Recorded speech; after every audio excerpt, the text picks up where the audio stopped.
বর্তমানে সোশ্যাল মিডিয়ায় আগুনের মতো ভাইরাল হয়েছে অভিনেতা দেব ও কোয়েল মল্লিককে ঘিরে এক বড় বিতর্ক।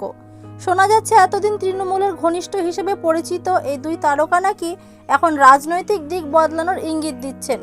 আর এই খবর সামনে আসতে উত্তাল হয়ে উঠেছে নেট দুনিয়া। কিছু জায়গায় দেখা যাচ্ছে মানুষ দেবকে চোর বলে কটাক্ষ করছেন, আবার কোয়েল মল্লিককে দুমুখ সাপ বলে আক্রমণ করা হচ্ছে। অনেকেই বলছেন ভোটের সময় এক কথা আর এখন আরেক কথা বলছেন এই তারকারা, ফলে ক্ষোভ বাড়ছে সাধারণ মানুষের মধ্যেও। এর মধ্যে শুভেন্দু অধিকারী একটি বক্তব্য নিয়ে শুরু হয়েছে নতুন আলোচনা।